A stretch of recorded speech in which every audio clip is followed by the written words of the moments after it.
Conoce cómo las adicciones transformaron vidas de lujo y éxito en un desastre absoluto.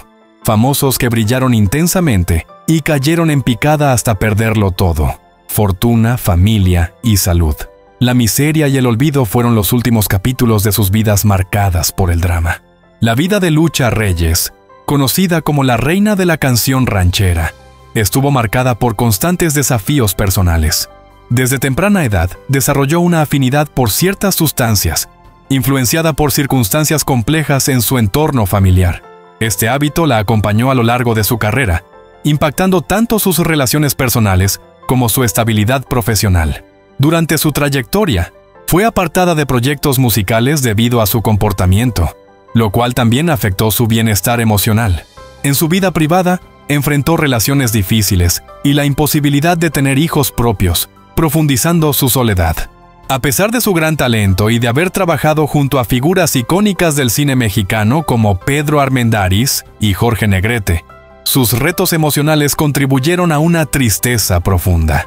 El 24 de junio de 1944, Lucha Reyes vivió un momento crítico que culminó en el final de su vida. En medio de una crisis emocional, pidió a alguien cercano que comprara ciertos medicamentos. Sin conocer el verdadero propósito, esa persona cumplió con la solicitud. Lucha tomó las pastillas y se retiró a su habitación. Aunque fue trasladada rápidamente al hospital y recibió atención médica, falleció a las 2 de la mañana del 25 de junio, a los 38 años. Se especula que un diagnóstico médico reciente pudo haber influido en su estado, aunque también se mencionan otros factores personales como posibles detonantes.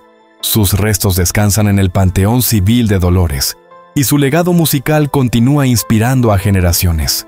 Rigo Tobar, reconocido como el Jim Morrison mexicano por su desenfrenado estilo de vida, sufrió un dramático declive en sus últimos años, marcado por adicciones y enfermedades. La pérdida de su madre en 1974 y de su hermano Everardo en el terremoto de 1985 lo llevaron a abusar del alcohol y las drogas. Estos excesos, combinados con problemas de salud como vitiligo, diabetes y una rinitis pigmentosa que le causó ceguera, lo dejaron incapacitado para seguir trabajando y agotaron su fortuna. A pesar de invertir millones de pesos en tratamientos médicos, su salud no mejoró, sumiéndolo en una profunda depresión. La falta de recursos y el deterioro físico lo alejaron de la fama y lo llevaron a vivir en condiciones precarias. Rigo Tobar falleció el 27 de marzo de 2005, a pocos días de cumplir 59 años, víctima de un paro cardiorrespiratorio. Su muerte generó controversia, ya que varias mujeres disputaron su herencia, afirmando que él era padre de al menos 10 hijos, aunque algunas versiones llegaron a decir que eran 16. Sus deseos finales fueron que sus cenizas recorrieran todo México y se esparcieran en una playa de su natal Matamoros. El fallecimiento de Tobar significó una pérdida profunda para la música tropical mexicana, dejando un legado en el género de la tecnocumbia y un recuerdo imborrable en sus seguidores. José Alfredo Jiménez, el legendario rey de las rancheras, llevó una vida marcada por excesos y un talento que definió la música tradicional mexicana. Conocido por composiciones icónicas como El Rey, Si nos dejan y En el último trago, el músico oriundo de Dolores Hidalgo nació el 19 de enero de 1926 y se convirtió en una figura clave de la música ranchera, componiendo más de 300 canciones.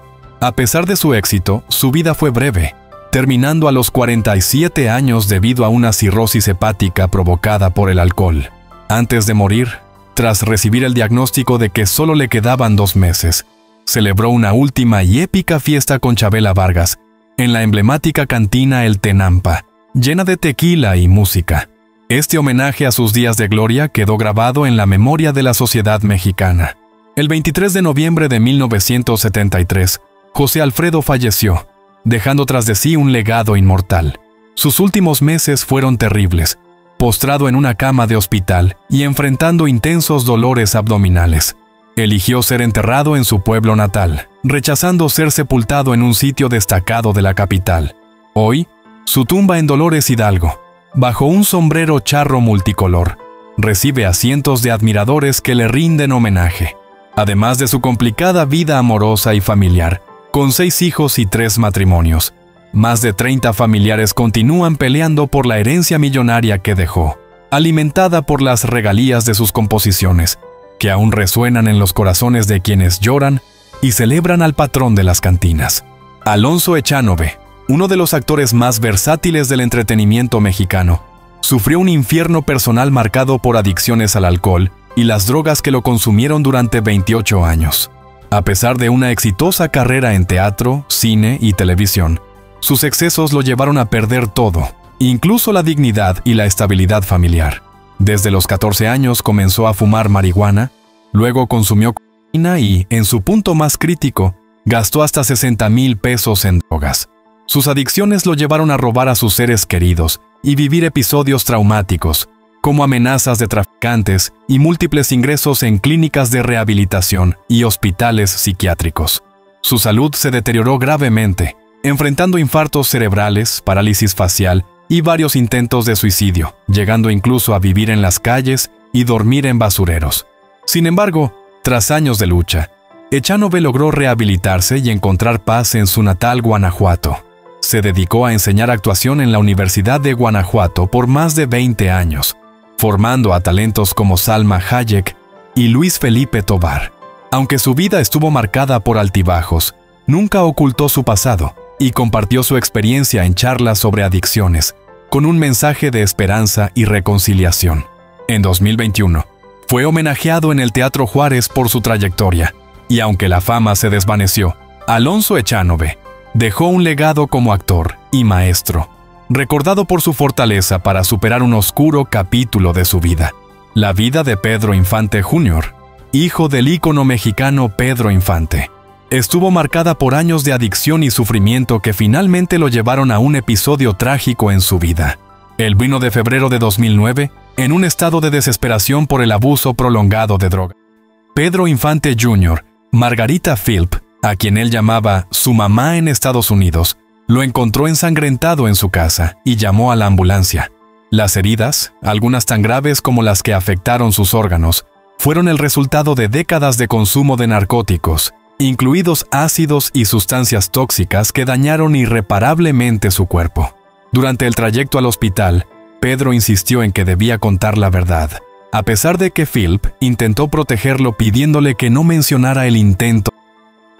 Margarita reveló que Pedro Infante Jr. había estado luchando contra las adicciones desde hace más de 30 años, lo cual lo llevó a vivir en las calles como un vagabundo antes de buscar ayuda desesperadamente.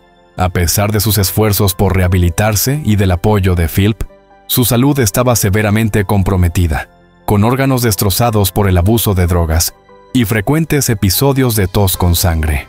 En el hospital, su situación era crítica, con un esófago perforado y líquidos entrando a sus pulmones. Sin embargo, su familia, liderada por su hija Pamela, eventualmente le prohibió a Philp verlo, alegando que solo podían ingresar familiares directos, lo que dejó a Margarita angustiada y rezando fuera del hospital. A pesar de las amenazas y acusaciones de la familia, Margarita se mantuvo firme en contar la verdad sobre el sufrimiento y la trágica realidad que Pedro Infante Jr. enfrentó hasta el final de sus días. Germán Valdés, Tintán, una de las figuras más icónicas de la época de oro del cine mexicano, vivió sus últimos años marcados por las adicciones y una drástica caída económica. Durante su carrera, el comediante fue un notable consumidor de marihuana, algo que su colega Alfonso Arau confirmó en diversas anécdotas, como el episodio en que Tintán arriesgó su vida al lanzarse al mar para salvar su suministro de droga. Con la decadencia del cine mexicano, Valdés comenzó a aceptar papeles secundarios, y sus intentos por mantenerse vigente fueron en vano. Perdió sus propiedades debido a malas decisiones financieras y préstamos nunca recuperados, lo que lo llevó incluso a ser encarcelado brevemente en 1969, por un cheque sin fondos. Tintán falleció el 29 de junio de 1973, a los 57 años, sin saber que padecía cáncer de páncreas. Los últimos años de su vida estuvieron marcados por un deterioro de salud debido a hepatitis y dolores insoportables que requerían inyecciones de morfina. Rosalía Julián, su última esposa, y su hermana Guadalupe Valdés decidieron no informarle sobre el cáncer para evitar angustiarlo.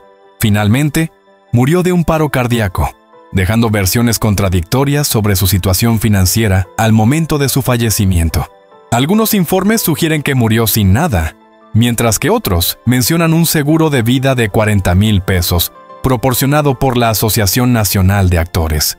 Ana Berta Lepe, una de las grandes estrellas del cine de oro mexicano, sufrió una caída en la miseria tras las tragedias personales que marcaron su vida, luego de perder a su novio, Agustín de Anda, asesinado por su propio padre, Guillermo Lepe. En 1960, la actriz nunca pudo recuperarse emocionalmente, aunque continuó trabajando en el cine durante la década de 1960. La profunda tristeza y el dolor la llevaron a refugiarse en el alcohol. Sus proyectos se volvieron esporádicos, y hacia la década de 1970, su presencia en la industria comenzó a desvanecerse. A pesar de intentos por retomar su carrera, sus apariciones fueron escasas y su brillo se apagó lentamente. El 24 de octubre de 2013, Ana Berta Lepe falleció a los 79 años en su hogar en el Estado de México. La noticia fue dada a conocer por su asistente, Esther Quintana, quien reveló que la actriz no deseaba que se difundiera ampliamente, creyendo que las nuevas generaciones ya no la recordarían. Durante sus últimos años, Lepe vivió en reclusión, lejos de la fama y el reconocimiento que alguna vez tuvo. Manuel Medel, uno de los actores icónicos de la época dorada del cine mexicano, alcanzó la fama con su dúo cómico junto a Cantinflas y protagonizó películas memorables como Águila, O Sol y La vida inútil de Pito Pérez. Sin embargo, su brillante carrera se vio empañada por una profunda lucha con las adicciones.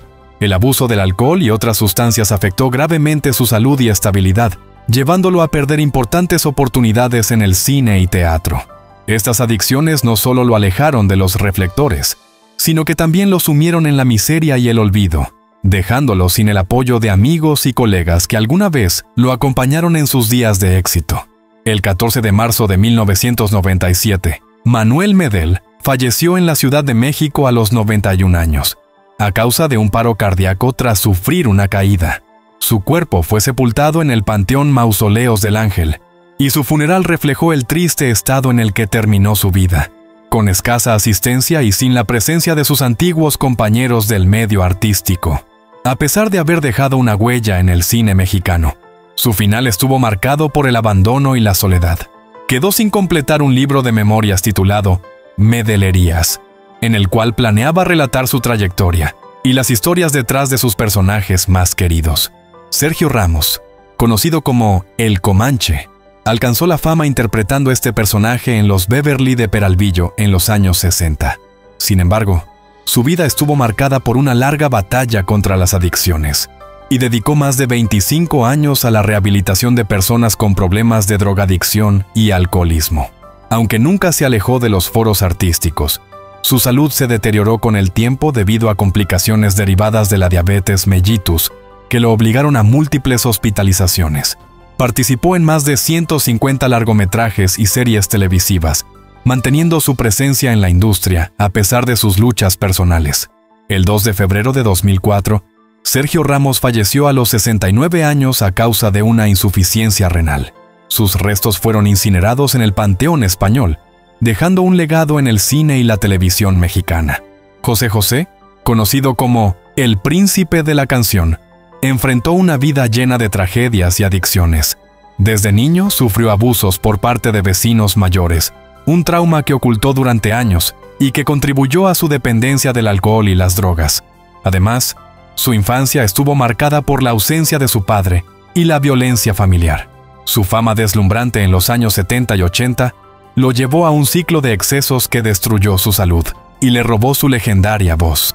La cocaína le ayudaba a mantenerse funcional para sus conciertos, mientras que el alcohol lo consumía en su tiempo libre. Sus problemas fueron tan graves que, en los años 90, llegó a vivir en taxis tras noches de desenfreno.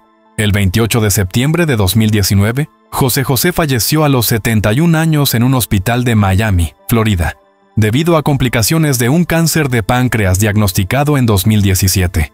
La enfermedad se agravó por los efectos a largo plazo de sus adicciones. Sus hijos, José Joel y Marisol, confirmaron su muerte y expresaron cómo las secuelas de su vida llena de excesos habían marcado profundamente su salud. Pese a los intentos de recuperación, el daño a su voz y cuerpo fue irreversible. Su legado musical sigue vivo, y su impacto en la música latina se mantiene imborrable, a pesar de las luchas personales que definieron su vida. Carmen Campuzano vivió años marcados por severas adicciones al alcohol y la cocaína, llegando a un punto en el que estuvo al borde de la muerte en múltiples ocasiones. Inició su carrera en el mundo de la moda a los 13 años, pero su problema con las drogas surgió más tarde. La situación empeoró después de la repentina muerte de su hermana Ruth, lo que la llevó a una recaída profunda. Durante este periodo, experimentó episodios humillantes, como una entrevista con Patti Chapoy, que no podía recordar debido al estado en que se encontraba. Campuzano enfrentó su adicción en centros de rehabilitación, conocidos como granjas, donde las condiciones eran deplorables, con comida en mal estado y ambientes insalubres. El 7 de julio de 2023, Campuzano compartió que lleva 10 años libre de sustancias, gracias a una decisión personal de cambiar su vida. Después de haber vivido experiencias traumáticas en ciertos centros de rehabilitación, decidió dejar las adicciones por convicción propia, no por miedo. Ella mencionó que estaba cansada de autodestruirse y de vivir en un estado de lástima. Actualmente, comparte su historia para ayudar a otras personas que atraviesan problemas similares, mostrando que es posible salir adelante.